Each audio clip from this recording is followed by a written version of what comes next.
On this special episode of Movie Geeks United, we'll be celebrating the 40th anniversary of Polyester, John Waters' 1981 film, with the film's line producer, Mr. Robert Maier. Mr. Maier has written a book that was published about 10 years ago called Low Budget Hell, Making Underground Movies with John Waters, which recounts all of his the many years that he spent making films with Mr. Waters. It's a great read. I would highly recommend it, and we're honored to have him on our show to talk about Polyester, which is an interesting watermark in the career of John Waters, I would say. And so let's I guess the best thing to do is to give a little bit, if you don't mind, just give our listeners a little bit of info on how you became involved and how you met John Waters and became part of his team there for a bit.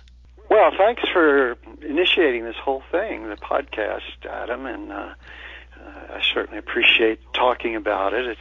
It's in a way seems like yesterday, but in reality, it's almost 40 years old, and so I'm happy to do it. And with Female Trouble, I worked at the University of Maryland, Baltimore County, which was kind of a new branch of the University of Maryland out in the suburbs of Baltimore. And I just graduated from college and was, I guess, 22 or 23 at that point. And Waters had pretty good success with Pink Flamingos, is really most notorious. And he had borrowed $10,000 from his parents to make that, and he had paid them back within the first year of it being released in New York and film festivals and all that. So he thought, well, if I can pay that back, I'll do more. So he went to some friends, borrowed some money, not from his parents anymore, but enough kind of people with deep pockets who said, hey, this looks like it could be a good investment. So he was able to triple the budget, Female Trouble, and hire a professional crew, which he had never done before. He had just had a newsreel camera on his shoulder, and the guy who owned the camera actually borrowed it from the local TV station where he worked and shoot with it and charge John something for his services and for the camera and the microphones. And so that's how John did it. And then he would edit it on a 16-millimeter movie projector in his apartment in downtown Baltimore and a pair of scissors, basically. The owner of the film laboratory, luckily there was a film lab in Baltimore, 16-millimeter film lab, and so he could process it there. And that was really a key for him, that he could do that. And then the owner of the film lab knew enough about film. He says, well, you need a splicer, and he showed him how to use a splicer and how to thread a projector. And he just took the original film and cut the original film, which is a no. But it worked, and it worked good enough on Pink Flamingos for it to become this large hit. So John went to some friends and said, I want to borrow some money because I want to make another film. You want to invest in it? So we got Female Trouble had about $30,000 as compared to Female Trouble, which had $10,000. And so that allowed him, John, because he asked the film lab, he said, what can I do? I want to make a more sophisticated film. And he said, well, go to University of Maryland, Baltimore County. They have a lot of film students there. They have all the equipment you need that was just bought by the state of Maryland to teach students how to make films. So the first film that was made with all that equipment was the John Waters Female Trouble. And it's because he went to the college and said, hey, can you help me do this? I'll pay you. And the people who were in charge of the program, the professor, it was a very small group, said, yeah, we'll use it as a student project. Our students can work on the film, and you pay us rental for the equipment. and I don't know where that money went, but he did pay individually people who worked on it, and they told me I couldn't work on it in the very beginning because things would be too busy. I couldn't leave my job, which was a full-time job, even though they're mostly filming on weekends. I said, I'll be happy to do it. So it worked out that the guy they had hired couldn't do it, and it was a kind of an emergency situation. On the first day of filming, they called me at 7 a.m. on Saturday morning and said, the guy who is doing sound can't do it. Can you be here in a half hour and do the sound?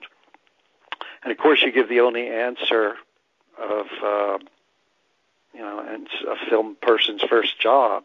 You say, absolutely, I can do it. I'll be there in 15 minutes. So I went there. I hit it off with John and Divine and all the cast, and it went really well. So John went up to the producers from the college and said, I want him full time. And they said, sure, we can do that. We can work it out, and we'll just give him time off if we're filming during a weekday. So that was my introduction to it, and I became very involved in pretty much all the aspects of the film, and did the sound, and then started working a bit in the editing too, the technical editing process, with just prepping everything so they could actually start cutting the film, syncing it up, and then matching the negative to the work print, which is, again, pretty technical stuff, which I marginally qualified for, being just out of film school myself. And I didn't even study film in school very much. I was an English major.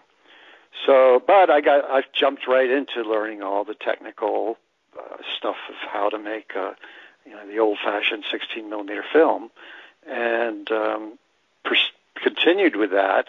And as we did more and more, I got to know John better and better. And then he said, "Hey, we all the people from Dreamland, all the actors and the set designers and costumes, we all get together at this bar down in Baltimore on Friday nights. You ought to come. It's a lot of fun."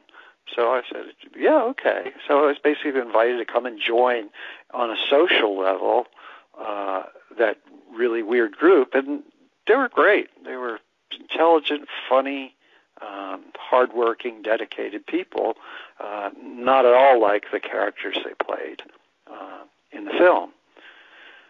So that was really the beginning, and then it just grew from there. When Female came out, he got money to do another one called Desperate Living. And at that point, he needed to get away from the university because he was too famous. The university didn't want anything to do with him. They knew that he was a commercial filmmaker and kind of made dirty movies, and so they pushed him away. And but he had enough money. He had, the budget doubled again. It was like $75,000. So he had enough money where we could rent a camera. We didn't have to depend on any institutions of the state of Maryland to make this movie, which made everybody a lot more comfortable. And I said, I can manage this for you. I can find the cameras. I can find the crew. I can get all the logistics done. I can help you edit it. One of our friends bought an editing machine and put it in his basement. And so John would drive out to the suburbs every day for the filming and sit in this guy's basement and edit the film. And I was able to, I still had places to get equipment and if needed to in an emergency situation. So we were able to do the film, still really, really cheap, and pay everybody a professional level salary. Not great, but professional level. I'd have the a lighting crew of 2-3 people and sound crew of 2 people, and feed them and just treat it like a real movie. So Desperate Living came out. It wasn't really a great success, but kind of enough to generate some momentum there. And we never knew where it was going to go. So at that point, I had moved to New York City, and we weren't sure if John was going to be able to make another film because the economy wasn't great. And I was working on a bunch of low-budget films in New York City and kind of advancing in my career in the film industry. And so John called me one day and said, I've found money. And we still we stayed in touch as good friends, and he was always trying to find money after Desperate Living and Female Trouble, neither of which did well financially. And he didn't want to keep making $50,000 films. He wanted to make a real budget. So he was able to connect through all of the different connections he had made with a guy who had produced the Rocky Horror Picture Show. I can't remember. You probably know his name. Michael White, I believe, is the... Michael White, right. So he ran into Michael White, and Michael said he would put up $300,000 for Polyester. And it would have to be a real movie. So that meant 35 millimeter film, and it needed to have a lot of gimmicks. So you need to have a named star, 35 millimeter, and a real soundtrack, a scored soundtrack that was not just lifted the way he did with Pink Flamingos. Oh, sure. He just stole all the music. Right, yeah. Which he since paid royalties on. It's like 20 years later, but he did. When they did the re-release of his stuff for Criterion, part of that money deal was he had to pay the rights, so they were very expensive. But it was done. It was over.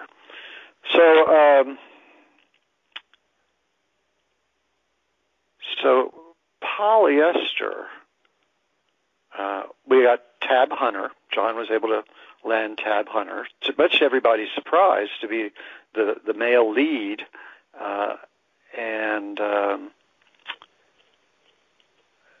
I think, and then Stiv Bators, who was a famous punk rocker at the time, to be in it. So he got a couple of stars, as well as Divine, who had a pretty good career on his own, and almost didn't do the film. In fact, Divine didn't do Desperate Living because there wasn't basically enough money for him. And John wanted to see if he needed Divine to make his films a success, and which actually the really terrible failure of Desperate Living showed him he'd better stick with Divine as a lead. I'm not sure if I'm getting things too far out of order here, but well, I think you're doing fine. This is fine. Yeah, okay. Yeah, you're right on track. Okay, good. So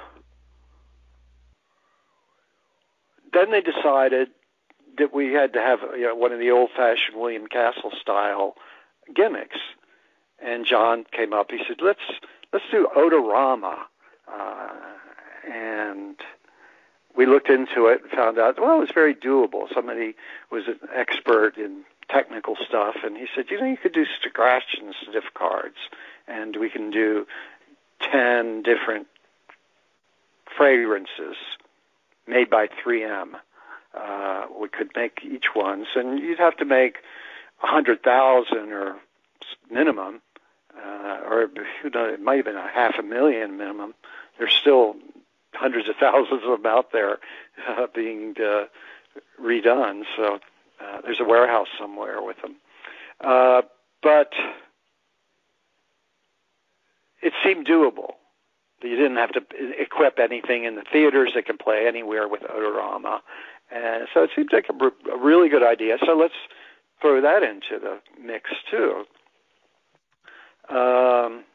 So there you had all these sophisticated, kind of tongue-in-cheek Hollywood thing. You had, a has-been heartthrob movie star, a gimmick, a punk rocker, and then when we were finishing it, when I was in New York, I had started working with Chris Stein and Debbie Harry, the Blondie, and talked to them about what I was doing. And I said, would you be interested in doing the music? Because they hadn't really settled on who was going to do the music. And they said, oh, we'd love to do it. So I went to New Line, who was the big producer, and Michael White. And Michael was a big British rock impresario. And so they said, oh, this is great, this is great. I said, and frankly, they'll do it for nothing. So that was the whole package that we thought was going to really take the film to the next level and still be faithful to all of the underground spirit of John Waters films. And so I think it's a great film. Oh, I do too. It's my favorite. I'll be honest. I think it bridges the gap perfectly between the early films, which had a little bit less polished style, shall we say, with the later, more polished films. It's the perfect middle ground between those. I think it's the dividing line in the career of John Waters, in my opinion, and I think it's perfect. Because it does have some polish, but it still retains enough of the humor that he was famously known for in the early features. It let everybody put their best foot forward, and that's what you got. And there was really no interference by the studio, by New Line Cinema. I can't say that they had that much faith in it. And in fact, I don't think it ever, it was very well received critically. But I don't know if even at the $300,000 that the budget was, that it ever really paid its money back. I mean, that's one of the mysteries of film production. It's like, did it make money or did it not? And good question. The money the pennies get split 10 different ways, and pretty soon you kind of see, well, it really didn't make any money. So in the end, New Line was disappointed with it, although it really put them on the map because it was a real movie. And the previous ones weren't really real enough. They weren't 35 millimeter. Sure, yeah. They didn't have lights. In Female Trouble, we had like 4 lights, 4 cheap lights, and did a good job trying to make it work, but it was nowhere near the level of Polyester. No, not at all. I mean, Desperate Living is like not. So I hope I'm not confusing them. No, you're doing fine insofar as I know. Yeah. Now I don't have any notes here. Oh, that's okay. I've got the book right in front of me in case we run into a snafu. But correct. So I say Female Trouble, but I mean Polyester. So do you have any questions so far? Well, no real questions. I just wanted to see if you could tell the story about Bill Murray's involvement. That's an interesting story that I think that listeners might appreciate. Yeah. Well, they were part of that. Bill was a good friend with Chris Stein and Debbie Harry of Blondie. They were, when we were recording the songs, at a little recording studio in New York City, cheap place, and but they were listening to the radio, and the news came across that "The Tide Is High" was the #1 selling single on the Billboard list, which was a new thing for Blondie. Mm-hmm. And they'd had a number of hits, but they'd never had a number one. And so there was a big celebration. Yay, yay. And that same night, they had contacted Bill and said, Bill, could you come in and sing this song for us as a favor? And he said, well, I'm in Atlantic City hosting a bus tour of sleazy bars. And he would do that. He'd hire a bus and then invite 50 people to go on these tours, and they'd just show up at a bar somewhere, mm-hmm. and they'd pick Atlantic City. So he said, we're on our way back to New York. I think I could be there about 10 o'clock. Does that work? I think everybody said, yeah, sure. So he rolled in 3 sheets to the wind after touring all these bars, and they gave him the music and played it and the words, and he just rattled it off, I think, in 2 takes, and said, okay, I got to get home and sober up. So yeah, that was it. One of my favorite little stories is John hated the idea of Bill Murray. He thought Saturday Night Live was really lowbrow popular humor, no redeeming value. It was all slapstick. And but when I wrote that in the book, but New Line pushed it, said, "No, we want Bill Murray. Are you kidding? He's one of the top names in entertainment." Yeah. And it's a perfect song for him. This kind of love ballad, and sarcastically sung and presented. Yeah. So finally, John just stewed about that, and of course Michael White loved the idea too. So he just disappeared into the night, and the thing kept on going. And it's always been a fun story about how the whole film came together, and that as you start moving up, a lot of doors open up. A lot of names want to attach themselves to it. And John actually then became really good friends with Debbie Harry, and also very good friends with Bill Murray. Sorry. Yeah, Bill. Yeah, sure. And then when he read the book and said, how dare you tell Bill Murray that I hated the idea, or tell the world? I said, well, what's the difference? He said, well, what am I going to tell him? I said, you don't have to tell him anything. It's part of a joke. But anyway, he never forgave me for that. That's too bad. for letting Bill know that John fought having him be in the film. But that's Hollywood. That's Hollywood. Your main enemy is your best friend the next day. Yeah, that's true. So, and opinions change. We grow as human beings, and we the things that we didn't like yesterday we might like tomorrow, and so things they do change. But yeah, there are a few other interesting stories about polyester that I wanted to go over that might be of interest to the listeners. I think one was the you already covered it, the odorama, but then there was the issue of Divine, and by the time that you guys went into production with Polyester, Divine had a manager that he had not had prior when you were working on Female Trouble. This Bernard J. had become his agent, basically, and so there was a little bit of an issue there, I think, in terms of what Divine was going to get paid. And so I thought that might be an interesting story to tell about that.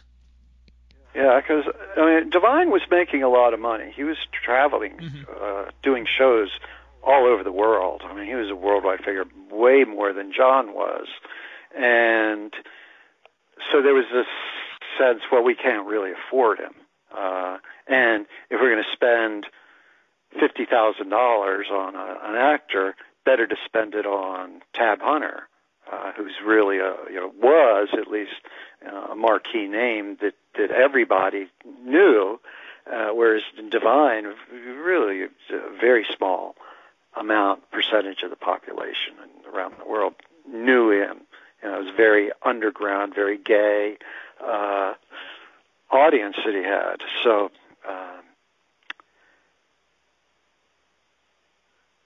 they decided to. I see, where am I going with this?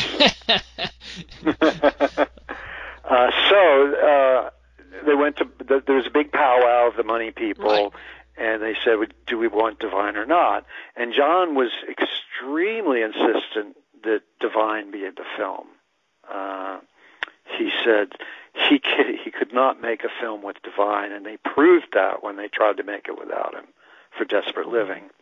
And he said, this is the most obvious thing in the world. Don't even go forward with this film if we can't have Divine in it.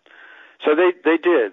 They came up with a compromise amount for Divine, and he was in the film. And, it was maybe his greatest role, is sort of beginning the crossover of playing a real woman and not some demon like he played in Female Trouble and Pink Flamingos. Right, yeah. That he could play a real character actor and do a really good job of it. Yeah. So that sort of showed New Line about what to do. But, to make a longer story short, that the next film, Hairspray, which was then a real jump up, where that was a multi-million-dollar film,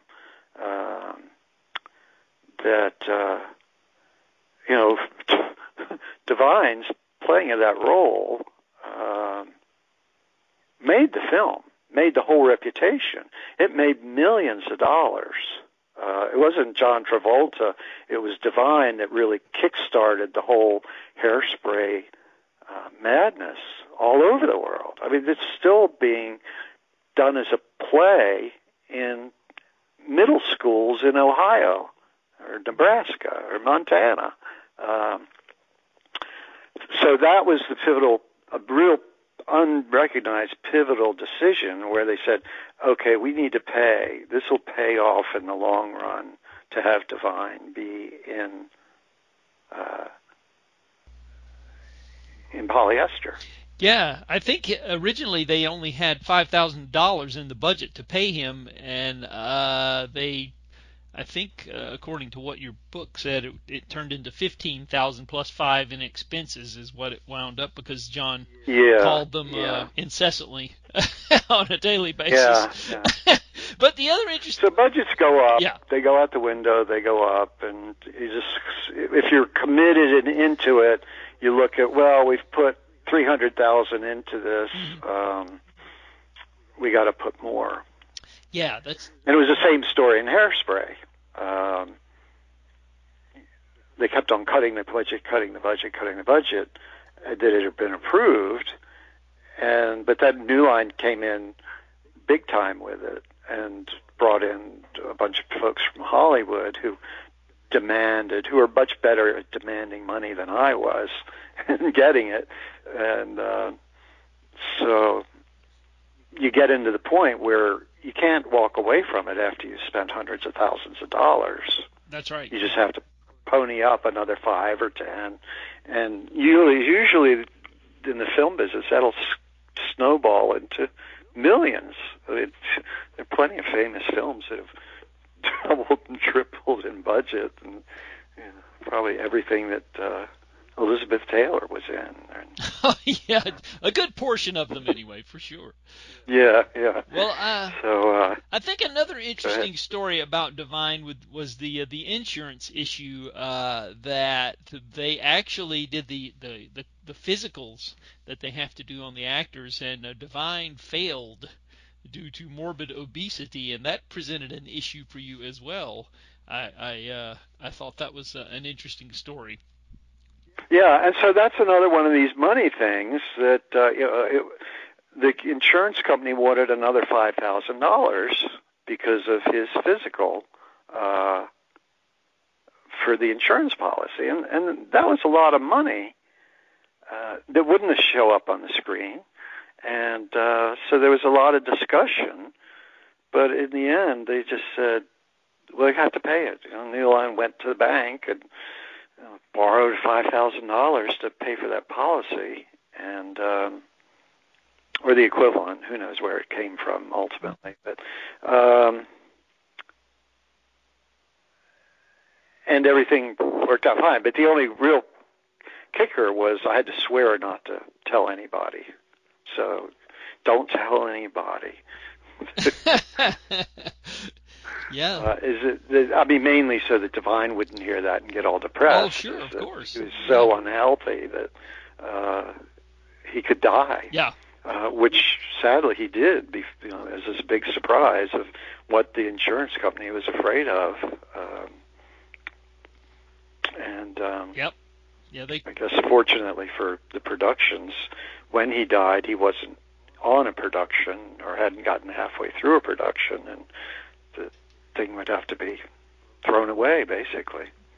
So, that was kind of a sobering moment, that reality intruding into. So we think you got problems here. We're going to show you another one. What happens if Divine dies, and that he has a really good chance of dying? Yeah. Better, more than anybody else his age, substantially more. So. Yeah, and I think John poo-pooed it because his attitude was, well, he's in his 30s and he swims every day, and what's a big deal? Well, see, that's where New Line business people jumped in the middle of it and said, "Oh, no, we cannot risk $300,000. Mm-hmm. We'd have to throw everything away, just throw it away." Yeah, absolutely. And so we're not, for $5,000. We're not going to risk $300,000. And at the end, it would have been a disaster. It probably would have been twice that by the time everybody was paid off for cancellation of contracts and stuff like that. So, insuring Divine for $1 million was for 3 weeks he was filming was money well spent. Yeah, definitely, most definitely. Yeah. So another issue that popped up was the fact that Tab Hunter obviously was a member of the Screen Actors Guild, and this was a non-union film. So this was another challenge that you had to navigate, shall we say. Yeah. And I thought that was an interesting thing to talk about a little bit, too, and what eventually happened with that situation. Yeah. Well, Tab was a wonderful human being. Really one of the best. And I had to do the negotiations with him because John didn't want to. He wanted to be friends with him and not have anybody he didn't want to. He wanted to remain blameless. Let's put it that way. So, but he was floored that how much money Tab was going to cost, because the other thing he wanted was a round-trip first-class plane ticket from L.A. to Baltimore and back, paid up front. And those are expensive. Oh, yeah. And there was no place in the budget for it. So I told John, I said, somehow you're going to have to get money, primarily from New Line. And I said, it's just part of the deal. It's nothing against you or anybody else, but if you're going to bring in Hollywood stars, they don't want a flying coach. And he didn't really understand that. I didn't really understand it, but if you have traveled with celebrities, you understand that they are targets of attention. And people, the biggest jerks in the world, will walk right up and say, I didn't think you were any good at Pink Flamingos. You should be ashamed of yourself. And, they're pulling this crap in public and embarrassing you just because they can. And they're kind of bullies and rude. So that's why he flew first class. And because the first class passengers don't do it, it's only the coach people who think that they can give you a hard time because you're supposedly a millionaire. But anyway, not Todd. It's his character in the film, Todd Tomorrow. Yeah. Yeah, Todd Tomorrow. You're close. Yeah, Tab said he really wanted to do it, and he would do it for the money, which was really pretty low, and he could put it in his schedule because he didn't really need the money. He had enough money from the movies that he had done. It was well invested. He was a smart guy. He had a horse farm in Los Angeles that he really spent most of the time, and he could go out and do dinner theaters for like a week of shows and make $50,000. So we were paying him that much for 3 weeks. So he'd already said, well, in 3 weeks, I could be making the same amount of money in a week, and so I give you a huge discount. I just can't afford to do any less, which made sense. And you couldn't fight it. And he didn't know John, but he liked John. He liked Divine a whole lot. He liked everybody. He was a very likable person himself, but he had standards that he wanted to keep, and that was he needed to make a certain amount of money, and he needed to fly first class round trip. And in exchange, he did a lot of press. He paid for himself in the press, doing interviews with all the national magazines, none of which would have happened if he weren't in the film, which is what the whole thing, why you buy a big star, is they'll pay 10 times what you paid them back in free publicity. So, yeah. That was a wise investment on their part, and I, like I said, I knew it was a non-union film, and that. I'm sorry. No, it's okay. I was just curious about how it came. It kind of came back to bite you, I guess, is the point a little bit. Well, no, not really. As I recall, which I'm pretty sure, is that I told him about the union, and he said, well. He said, I haven't been in a film in 15, 20 years. I do all my stuff on stage. It's all non-union at the dinner theaters. He was a big dinner theater. That's right. Yeah. And he said, those are all non-union. They're in little podunk towns, and then they pay me $5,000 to come for 3 performances because they know they'll sell out and they can make money.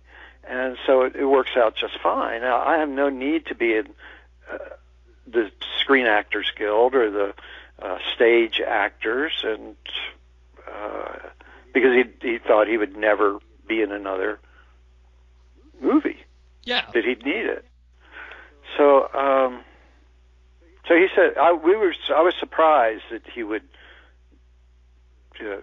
pretty much throw away the rest of his film career by being in the film. But then he made sense. I said, yeah, you're right. I mean, nobody's really interested in you except as a freak. And I don't know how many people really went to the film because Tab Hunter was in it. I don't know how many new fans John got, or how many more people just bought a ticket to Polyester because of the Tab Hunter. But you can say that about all of it. How many people went because it had Odorama? How many people went because it had soundtrack by Chris Stein and right. Debbie Harry? How many people went to it? So, but ultimately, you start adding it all up, and you say, well, individually, each thing may not seem like it makes a big deal, but all combined, it certainly helped. And which things do you cut out? What things do you keep? Oh, yes. To keep on budget? Nobody knows.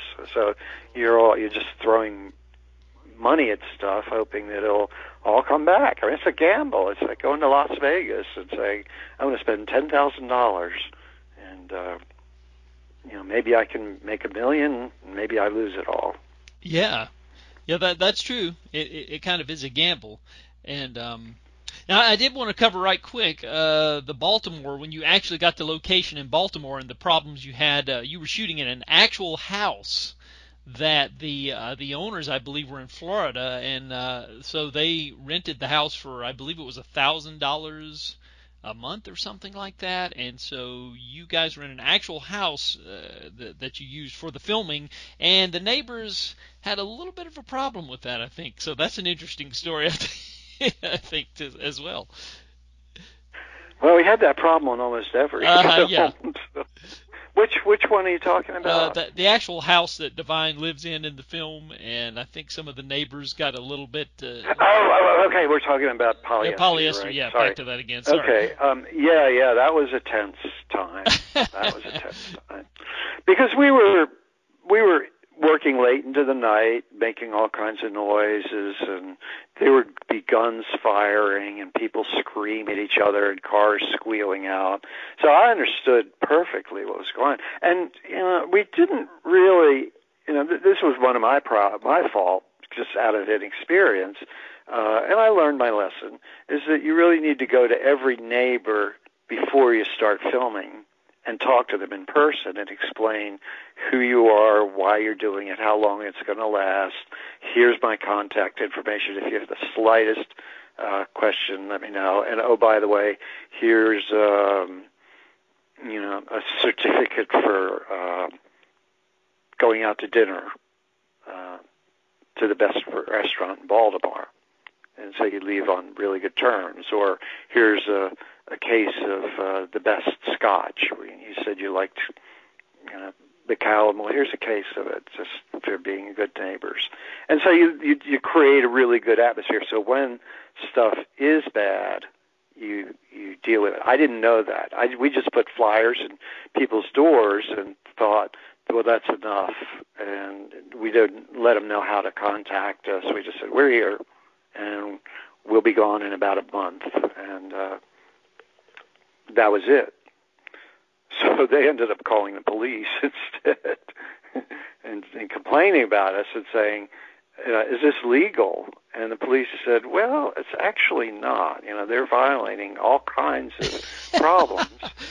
So I did go over to this one the main neighbor who's had the problem, and knocked on the door and talked to them. And we became very friendly.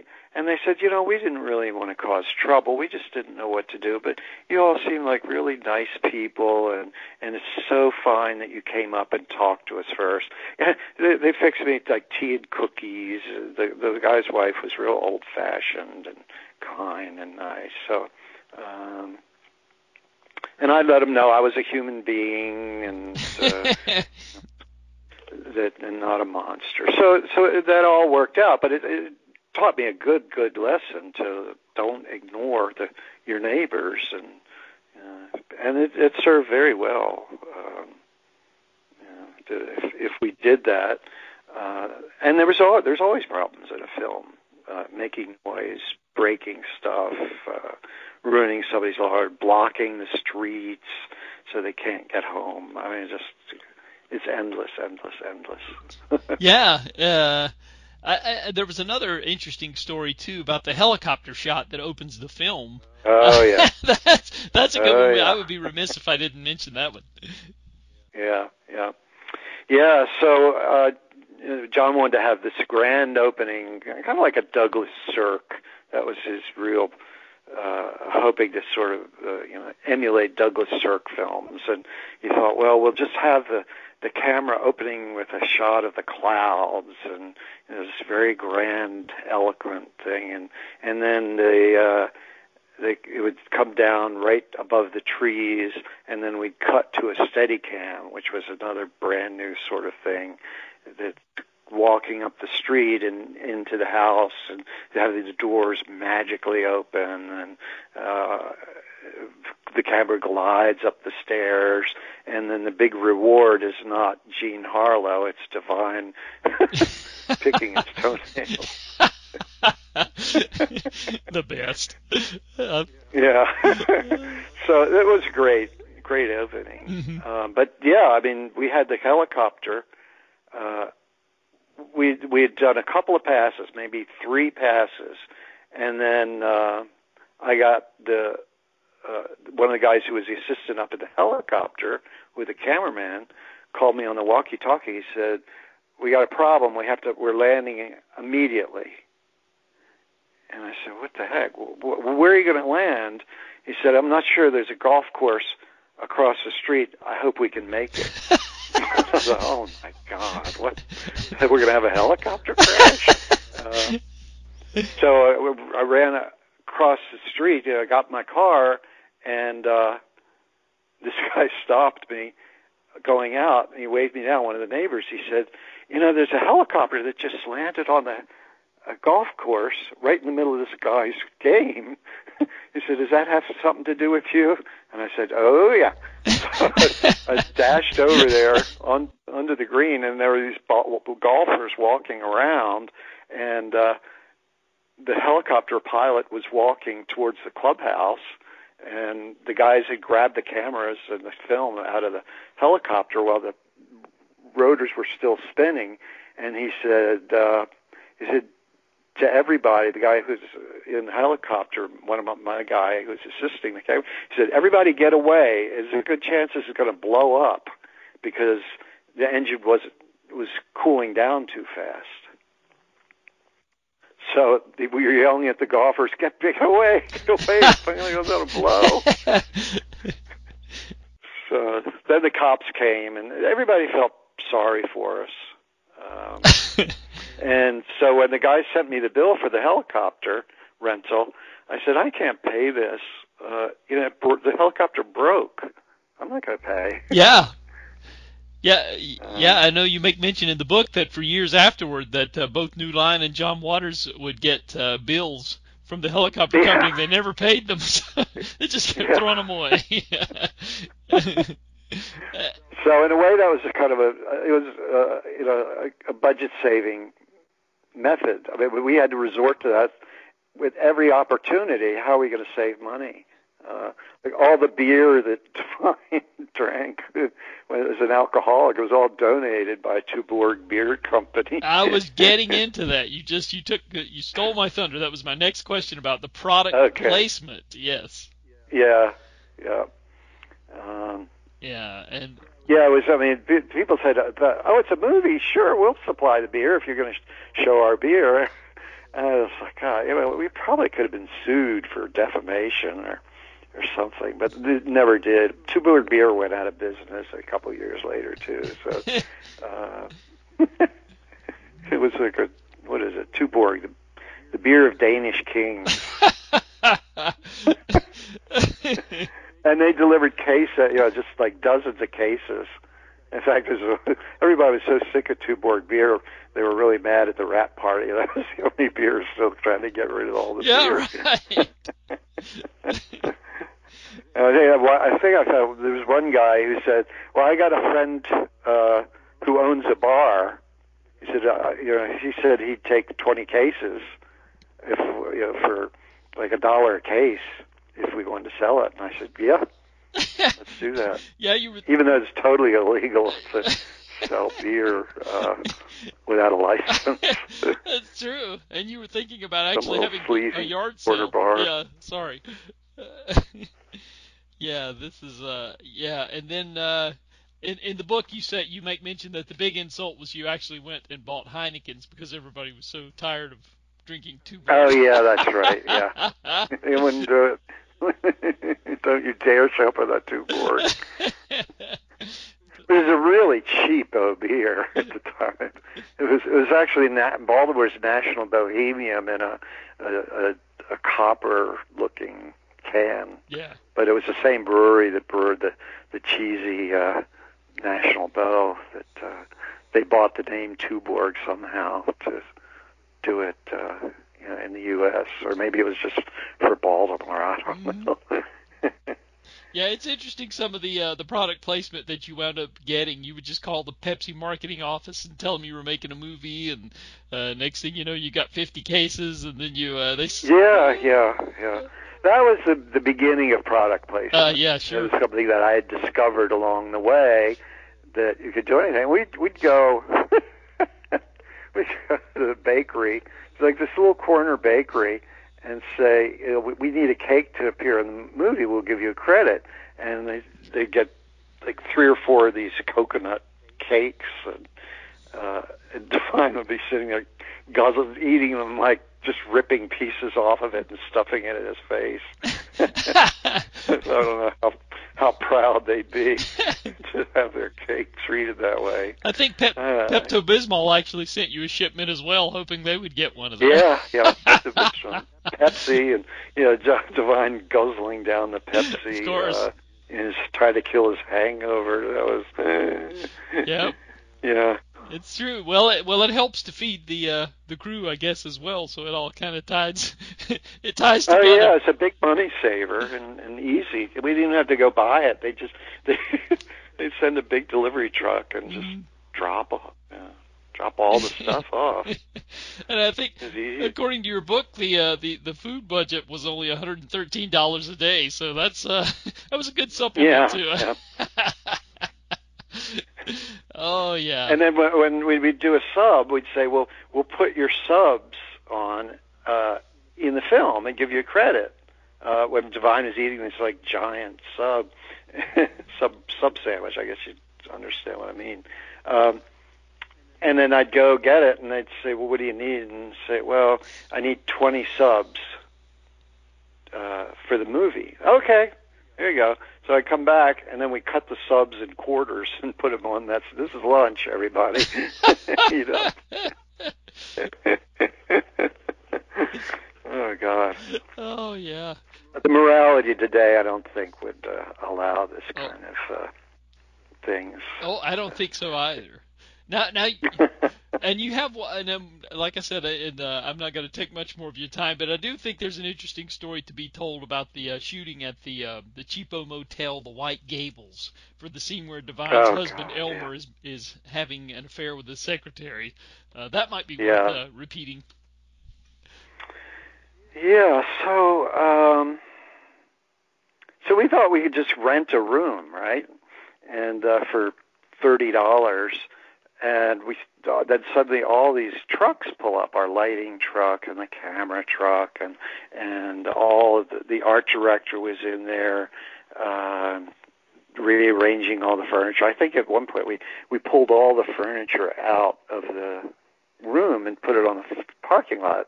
And so finally the owner of the hotel came out, and he says, "What are you doing here?" This is a guy from India, Mr. Patel. He said, "What do you do? You're taking everything out? What's going on?" I said, "Well, we're making a movie." "Oh, you can't make a movie here." And I said, "Sure, I rented the room." No, get out of here. Get all this stuff out. So then, of course, the checkbook had to come out. "All right, how much do you want for us to stay here?" So that went down into the negotiations. And, of course, I think there were people screaming out in the parking lot. And oh, God. Oh. The more I think about it, the less I'd recommend anybody to go into the low-budget film business. Oh, my goodness. Yeah. This it definitely keeps you on your toes. You can there's no doubt about that. Yeah. Well, before I sign off, but people love reading about it. Oh, so sure. Yeah. And I love talking about it too. Oh. I'm glad I don't have to make a living doing it anymore. Well, you definitely have a well house full of great stories. Now, I will, before we sign off here, I do want you to talk a little bit about Edie Massey, who's part of John's repertory of players, and of course you made a wonderful little documentary film, Love Letter to Edie, which you can get online. I think it's at your website and places, and it's an extended version of the documentary that it was on the original polyester laser disc, I believe, and then and then so you've got it usually would play on with John's films from the very beginning. Right after I met them and worked on Female Trouble, that's where I met Edith, and I thought like everybody thought she was an amazing character, And I said, can I make a documentary about your life story? And she said, sure. And I talked to John about it. He said, oh, yeah, that would be really great. So I got all those people who are the Dreamlanders to play little parts in the reenactments. And it was the same sort of thing. I was like 24 years old and had never really made a film before. So I just felt my way through it. I had a cameraman who was really good, very experienced, so he made it all happen really well. And it started out before video. There was no such thing as VHS video at that point. So I took it to New Line, and they said, "Oh, they'd love to show it as a short when John's films played." And then I contacted Cinema Village in New York, which was playing Pink Flamingos every Friday night, and made a deal with them to show that as a short subject. And that went on for years. And I get the Village Voice. They always had to add the Village Voice, and it says plus, it says the midnight show, Pink Flamingos, and plus Robert Maier's Love Letter to Edie. And I thought I had won an Academy Award to see my name in Village Voice on Friday. And wow. Yeah, and Edith pursued that and had a whole different career doing music. I've spoken to most. She was in and out of several bands that were sort of punk rock, and they do tours across the U.S., but it never really took off. Kind of like the nitty-gritty punk rock, all the local punk rock scenes in the United States, they didn't last very long. Yeah. And her cover version of Big Girls Don't Cry still gets played on the Dr. Demento show occasionally, and it was a staple for many years. So yeah, it's in a lot of there are a lot of compilations that she has, and I have an album where she's on the cover of John Cougar Mellencamp, her picture. Somebody gave me once, and so I have that framed. Yeah. Now I was always, it was my understanding that she had trouble memorizing her lines sometimes. That could be problematic.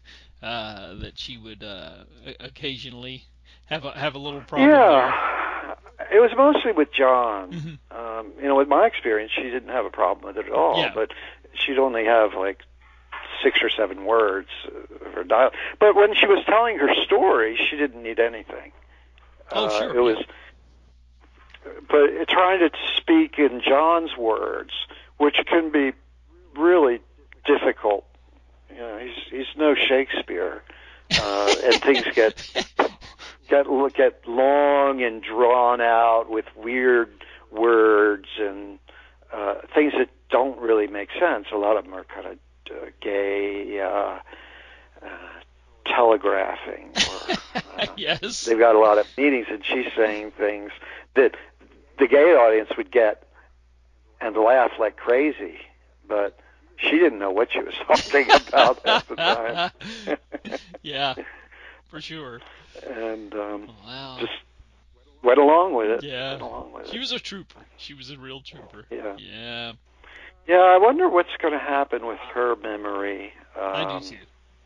Yes. She really deserves. I mean, there's a lot more stories in that whole thing that need to be told. I mean, luckily, I got the book, but my book's the only book that's not been written by John that's out there. That's true. Yeah. And, frankly, the people who can tell those stories are disappearing pretty quickly, and I'm not sure where it's going to end up. Everybody in that troupe could have written their own book. Oh, no doubt. No doubt about that. And it would be very interesting and a real good portrait of the 60s and 70s. So, yeah. It would be great if somebody did an an oral history, I guess you would say, of that time and place, Yeah, and just get together all of them and have them all to chime in with their comments. I think that would be a yeah, good format to follow, possibly. But yeah. but anyway, I'm afraid that Johns doesn't want anybody to steal his thunder, yeah, and you may be or honest. contradict him, or all of it is kind of, he's the big chief, and he wants to control what goes out there about him. So you can't blame him for that. But No, on the other hand, no, not at all. Yeah. that's why he's mad at me for writing and publishing the book. Well, it's your story to tell, and it's very Yeah, and that's what I explained it to him, but yeah. and other people who I know were cooperating with authors, and then John found out about it. I shouldn't really say this, but gosh, and it's being recorded. We can edit. John didn't like it that they were using their work with him as a venue to get more attention. Mm-hmm, sure. Or I mean, he might have been really legitimate. Well, he didn't want a lot of bad feelings or wrong things to get out. So all that has justifications to it. Oh yeah. But hey, that's the world. And I think this is in the book or somewhere, but I talked to Andy Warhol's biographer, Mm-hmm. or who wrote a biography of Andy Warhol, and I said, did he ever object to it? And he said, he cut me out of his life so fast and did everything he could to discourage or disparage me. Yeah. I said, oh, that's interesting. God. Yeah. And, so, well, thanks for the encouragement. you never know. So, you never know. Yeah. No. Well, Polyester, the editing went pretty smoothly. I think John edited in his apartment, and everybody remained pretty well unscathed after the 1 month experience of shooting it, and it's Yeah. I mean, it did a lot of good for everybody. It really did. So I mean, that's why you can't, like Edith says, I can't, I can't say nothing bad about nobody. So the whole experience was great, and that would be probably the thing that everybody would say. Yeah. They didn't become millionaires, but on the other hand, they probably helped them in a big way and gave them some really good life experiences. It didn't take anything away that they didn't want taken away. So yeah. Nobody did anything that they didn't want to do. Everything was done with, hope that it was a good deed. Yeah, sure. Well, I think it's a film that stands the test of time. It never fails to elicit laughter from myself and my family as well. My kids are fans of it, and so we. Yeah. Oh, really? Yeah, they're. That's good. Well, they're not. How old are they? Yeah, they're not kids anymore. My daughter is a fourth grade school teacher at this point, and my son is. No, and she loves it. Yeah, she loves That's it. She funny. loves it. We watched it. The Blu-ray came out last year, and we just laughed and laughed and laughed, and it still holds up. And so, the Blu-ray has about an hour's worth of deleted scenes that I think John had never released to the public before. I have to get that. Yeah, it's worth it, and it has the Odorama card in it as well. So it's worth picking up. Yeah, I would recommend it. It's a good representation of the film. But yeah, there's some stuff there that's never been put out publicly. So so it was in the Laserdisc version. Back when later, it's just early 90s. Yeah, about 93, because I had that Laserdisc. Yes. Yeah, it did include Love Letter to Edie in that. That's correct. Yes. In the Laserdisc, but I guess the Blu-ray no. No, it doesn't. It doesn't have it on there. I wish they had, but I don't know what happened there. But it would have been a nice addition. But yeah, other than that, everything is. Well, no.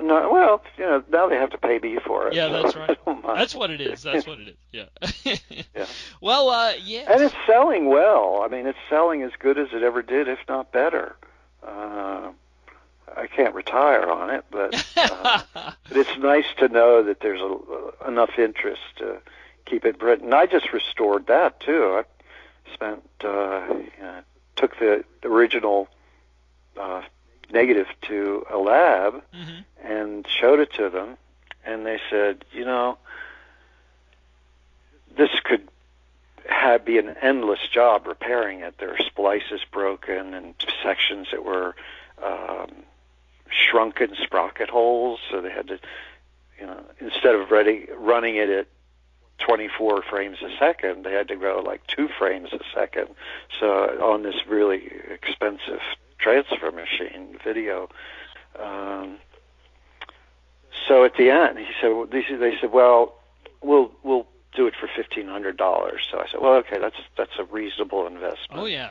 And when they finished it, they called me and said, we actually put about $25,000 worth of work into this, but we promised to do it for $1,500, and we really liked the film, and we really thought it should be preserved. So enjoy it. Good luck. Very nice. We're proud to have done the work on it. Yeah. So that was really, really nice. I've got and so as a result, it's there. It's in high definition Blu-ray, and it looks great. It looks better than the 16 millimeter original ever did. Oh, I bet. And I haven't picked up a copy of it yet, which is that's on me. I need to get one, so I'm gonna make that a priority.